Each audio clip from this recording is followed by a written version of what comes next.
Okay, so this is the third time that I'm going to be reimagining the Fate the Winx saga live action adaptation. To catch you up, this series was a huge piece of escapism for me. Winx Club was one of my favorite pieces of media when I was growing up. My friends and I were obsessed with it. I was Musa, my best friend was Bloom, her little sister was Flora. It was a whole thing. And Fate the Winx saga was just a little bit disappointing. I mean, it really wasn't the same show. It wasn't Winx Club, it was a Harry Potter knockoff. And that's fine. Netflix is entitled to do whatever they want to do. So to start out with, I did the main girls of the Winx Club from season 1, and then for the second video, I did the Trix and Layla.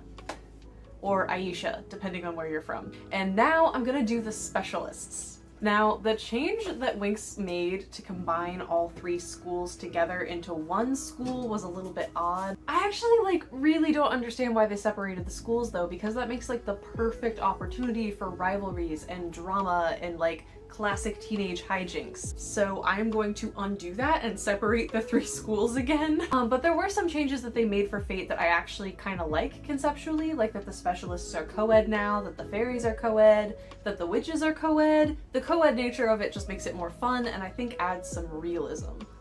But I think it would be really cool to see some unexpected appearances of background characters and minor characters in places where you wouldn't expect to see them. More on that later. Before I get started on the boys, I just wanted to say that while I'm pretending to be doing composites for a live action adaptation as if I were hired to do it as a costumer, I'm fully going in and changing things that I would not have the authority to change. Because the costumer does not have any kind of control over the plot or the casting or anything like that. But this is a YouTube video and I do have to be entertaining. Now let's go! Let's start with our main man, Sky. I think that he would have the most basic version of the uniform for the specialists.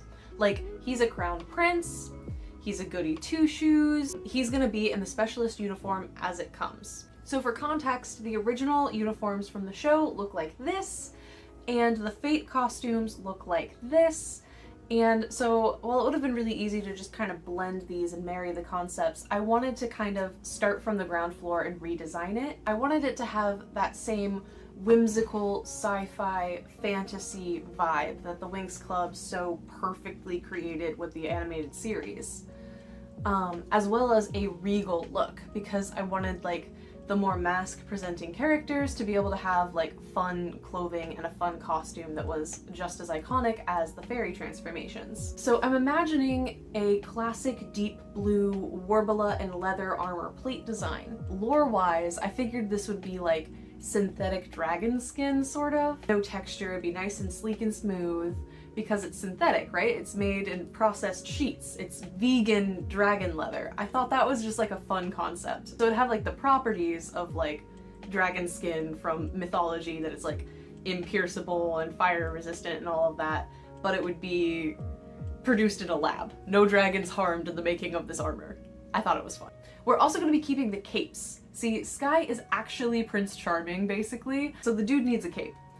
My justification for these capes is that it would be kind of like a helmet accessory. It's sort of like a magic item in my mind. This would be a bumpy wool or linen, and there'd be some kind of lore about how it's a protective material, maybe flame resistant or charm proof. And I wanted to have those nice chunky threads because I feel that would really sell the aesthetic. I also figure that this cape would appear from the shoulder pads when summoned. Kind of like a magical girl transformation, but really fast and sleek and tactical, you know? Now let's talk about Sky's casual clothes. I had a lot of fun and I really struggled with the casual clothes for the men because I don't really get to dress like mask characters very often. Menswear isn't something that I get to really sink my teeth into frequently. Sky and Bloom have this motif where they both get these raglan color blocked shirts that are a little bit yellow and a little bit blue.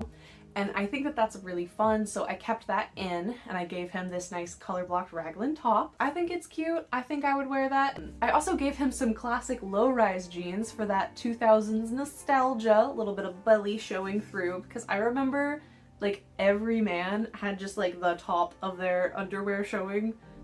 Not the whole thing unless you were seen, but just that little waistband would always show. I just remember seeing a lot of men's belly buttons back in the day.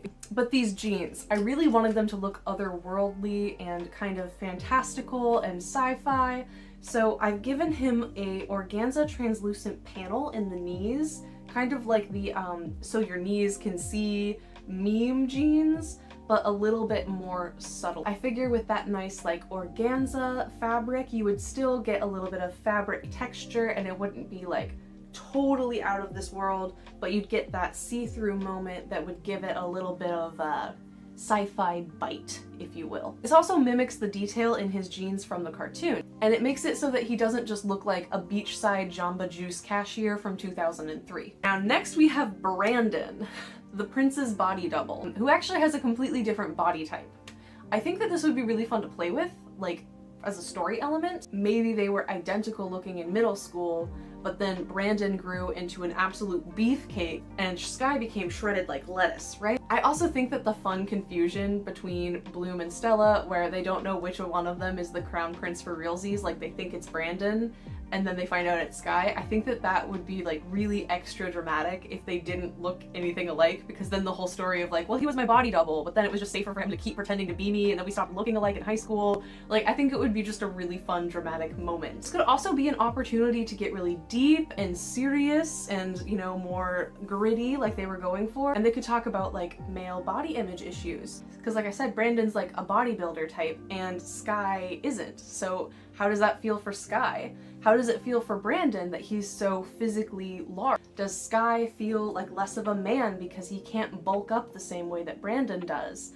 Like, these things go on in men's head, and I think it would be interesting to like explore that tonally in the show. Brandon is cocky, he's bold, he's got machismo, and he's got a puka shell necklace. Yes, he does. And he doesn't have like the metal neck collar or a protective neck collar of any kind like Sky. He wears compression sleeves instead of the protective magic Under Armour on his arms. That's what that gray bodysuit stuff in between the armor is. I figure that's like a very thick yoga pants type spandex, somewhere between like a thick yoga spandex and like a neoprene, like that weight in between there. And no cape for him. He's way too cool for a cape. And casually, in his casual outfit, I'm giving him some interesting denim. So you can see here I've got like a dye pattern that mimics his jeans that have like that red stripe shape. I figure doing that with like a bleach and some dye would be better for the live action adaptation, but it would still give him like that whimsical pant moment. For his top, I gave him a maroon pinstripe button-up. I definitely want to give him a button-up, but I think I would actually go with a cream-colored button-up, like an ivory, instead of a pinstripe, because pinstripes tend to be a little bit polarizing. They haven't been like legitimately cool in a really long time because they had such a moment in the early 2000s, but I could be wrong. And of course, his shoes are red suede. Now, why are they suede? They're suede so that he and Stella can have a moment where they talk about the difficulties of keeping up with your suede shoes and keeping them from getting scuffed, ruined, or water damaged. Thought too much about this. Now we're gonna take a break from our official Red Fountain specialist for a minute, and we're gonna talk about Nabu. Now, Nabu is a sorcerer from Andros, and he is betrothed to Ayesha, or Layla, whatever you want to call her. And I loved this man as a child. I don't know what it was about him, just his whole style, his character, the way that he carries himself, the way that he's just like, nah, I'm part of the club now, hi. I just really wanted to do him justice, because I love his casual confidence and just how patient he is. He's getting a sleek Afrofuturistic look that has just like a whisper of West African influence, but mostly looks like a beautiful spaceman.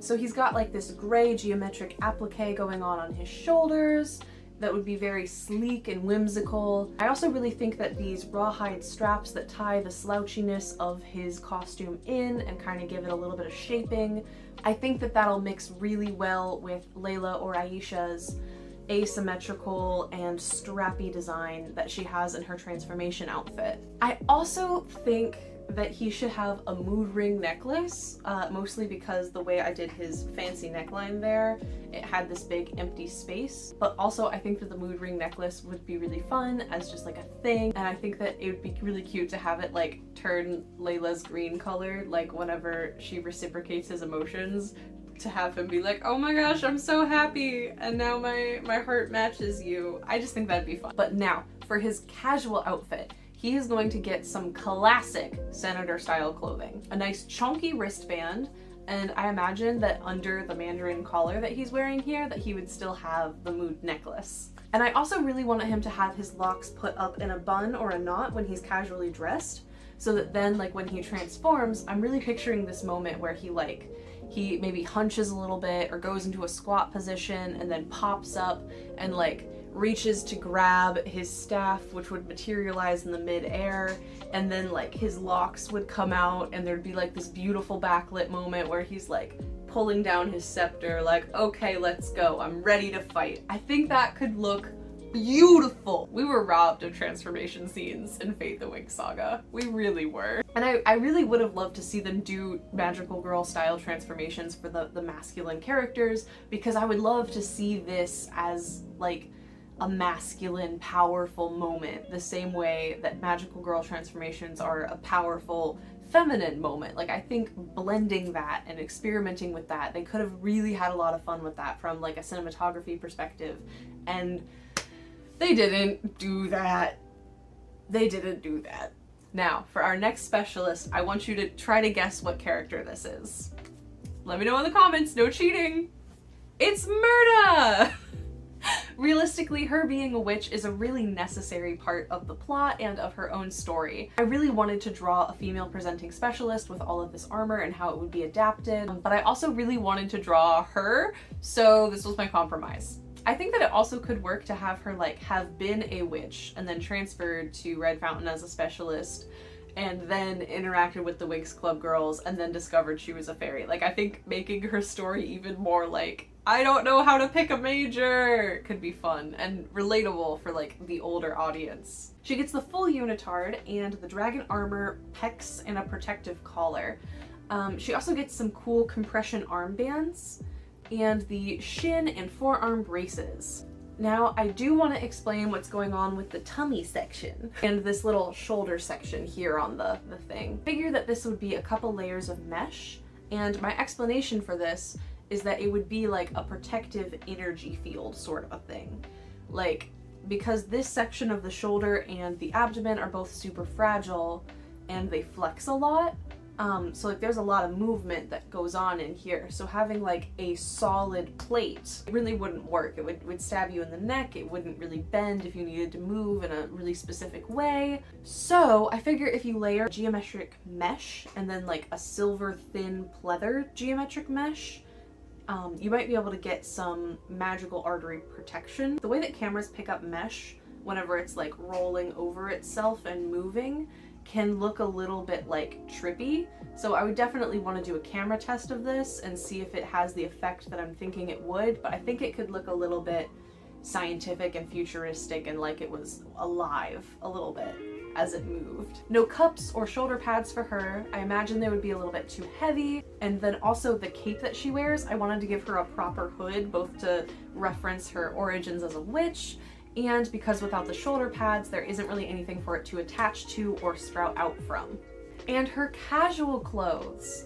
Some ripped deep jade shorts, and then I would also want her to have that nice strappy belt that she has in the original. The leggings and miniskirt look doesn't really work today, so we're scrapping that. We're keeping her black and white cutoff shirt, but we're taking away the vest. A little Shake It Up Disney Channel looking, right? Like a classic black and white color blocked t-shirt with just the sleeves cut off and frayed a little bit. Very DIY.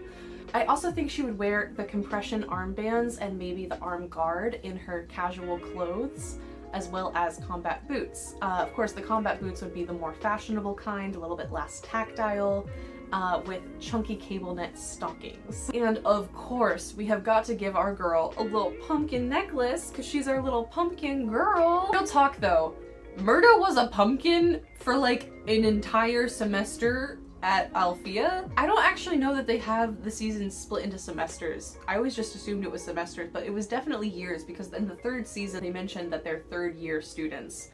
So that means that Murda was a pumpkin for basically a whole school year, and like her parents didn't ask about her, headmistress Griffin didn't ask about her, Lucy didn't ask about her. No one showed up at Althea and was like, hey, Murda disappeared. Has anybody heard anything about that? Maybe, you know, these 5 girls that are constantly witnessing things and telling no one and communicating terribly with the world around them. Anyway, I had so much fun with Timmy. Mostly because he reminds me a bunch of like my best friend from home, Kirsten, her husband's aesthetic and vibes. Like just as a character, Timothy and Nathan, her husband, are very similar. So like they were like a perfect match for each other in my brain. So I drew a lot of inspiration from his casual wardrobe and the way that I see him style clothing. Because like I said, I don't know how to do menswear. Anyways, he's got his little holographic weapon halo clip holder thing that like the weapons go in and they come out and it's all magical and cool. That's gonna be clipped to his arm bracer because I don't see him using short form combat. I see him as being more of a distance fighter in the series. He's going to be trying to create distance between him and his opponent if he does have to get physical. He has got long legs and they're made for kicking and running away to fix problems with his smarts. But he also gets this little communicator thingy, and I wanted to give him like these colored glasses that would be tinged the same yellow color as his communicator, just for like a little bit of whimsy. And Timmy is going to, of course, be wearing the cape because he's going to use it like a shield, I figure. I also think it would be really cute if he like bundled up in his little cape, like to get all cozy in it. Even cuter if he like were to hug Tekna with the cape at one point and be like, oh, you're cold, let me do this. Then she could be like, well, I mean, yeah, I'm cold, but why are you doing that? Couldn't you just like warm me up some other way? Like there's more logical ways of doing this. And then Timmy would be like, it's not about the logic, I just want to hug you, dang it. I shipped this so hard. I didn't realize how much I shipped this ship, but I really shipped this ship. For his casual outfit, he is going to get cargo shorts because they tell us everything we need to know about his character, honestly. He also always has like a citrus color scheme, so we're gonna give him a t-shirt that's color blocked and a little bit of a muted citrus moment, leaning more towards the green side of things. Also a really cool wristband that I think would probably be like a cool fantasy Apple Watch type thing that feels like his MO. He would also need to have some fun ankle socks, like preferably with chemistry related designs or puns on them, you know, the kind that you see at Barnes & Noble. We are going to end with our problematic boy, Riven. He is an edgelord, plain and simple. Also, I always thought he was native as a kid. Like I just really thought that this character was native, or at the very least Asian or Pacific Islander, but they cast him as a white guy, so maybe baby Miah was just not very good at telling the ethnicities of cartoon characters. I don't know. Anyways, I have an overcomplicated plan for Riven that has a tiny bit of backstory, so like bear with me here for a second. So Riven is not a prince. He's always kind of implied to be a little bit broke or like lower class. So I think it would be really fun if like in the first couple days of school, in the first episode or whatever, there's a conflict where someone steals his uniform and like trashes it somehow.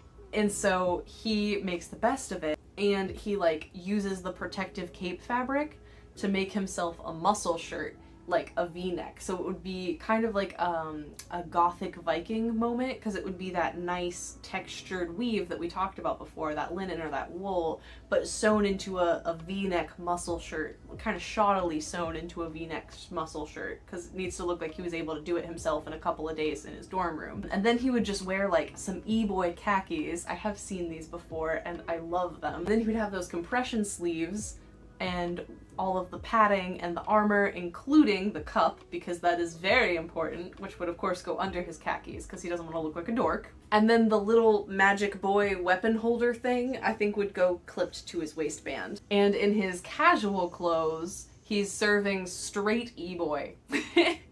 A choker and a cross necklace, although probably I shouldn't have picked the cross motif. I should have done something else because this is in a magical universe and the cross would have no kind of like cultural significance there, I don't think. Maybe like a leaf or something. But he would have a nice muscle shirt with like a really deep armpit and a mesh top underneath. And I've drawn it like it's coming open a little bit more, but how I would style this for film is a lot subtler, so that whenever he's moving or he's turning, then you'd see the mesh, but if you're just looking at him straight on, you don't see it as much. He would get like a little leather bracer and a beaded bracelet, and I think that the beaded bracelet would be a fun touch because like it would make it look like maybe Musa made it for him and he was like, fine, I'll wear this. Or like a kid that the specialists rescued was like, here, I made you a bracelet, thanks for saving me. And he was like, okay, I'll wear it, I guess. And either way, it's like this cute thing where it's like, nah, he's a little bit soft, see? And then also the thing with like the mesh on the sides, I think that would give kind of an air of like this tough front and a little bit of vulnerability, right? He acts out because he's been acted on. He's a very broken little boy, and Musa thinks she can fix him, and that is the worst basis for a relationship, but that's what we get with them. Anyways, this series has been a ton of fun. The only other place that I can think to go with this would be to do like Dark Bloom or Valtor and the other villains. I don't know, maybe the Gardenia Dance Club gang? I have no clue why, but I am obsessed with the Dance Club gang. They just spoke to me as a child. If there is a piece of media, a cartoon, or a live action adaptation that you want to see me put my grubby little costumer mitts on, go ahead and let me know in the comments below. I might do this again with another series. I am going to be making a stealthy cosplay swimsuit of one of the Winx Club characters.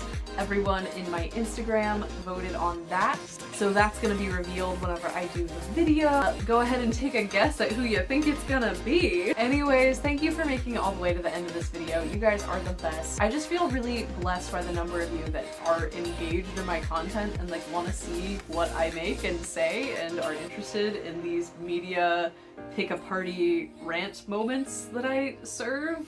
So subscribe if you want to see more of those, I guess. If you liked this video, do remember to give it a like so that more awesome people like you can see it. If you want to see more media rants like this and more costume commentary, subscribe to this channel. If you want to see more tutorials and more of my alternative sewing patterns, subscribe to my second channel, Miah Grace Sews. And if you want to support me and both channels, you can go to my Ko-fi and you can buy me a Ko-fi. The current goal is to raise $400, which will help me break even on all of my expenses for the past year, and that will get me funded all the way till next February. But as soon as we break even, I'm going to be releasing 2 surprise free sewing patterns for all of you. And if you are not inclined or don't want to donate, no pressure, no worries. It means the world that you even just watched to this point. Y'all are awesome. Anyways, thanks for joining. I'll see y'all later. Bye, friends! Baby doll! Yes! Ah. Come here! Come here! Ah. Yes! This is exactly what I want to be doing right now. Okay, I'm gonna throw your bone, but you gotta stop, dude. You gotta stop. I love you. But this is a YouTube video and I do have to be entertaining. Kenya, I love you. Stop it. Her sister was Flora. Kenya, please stop scritching.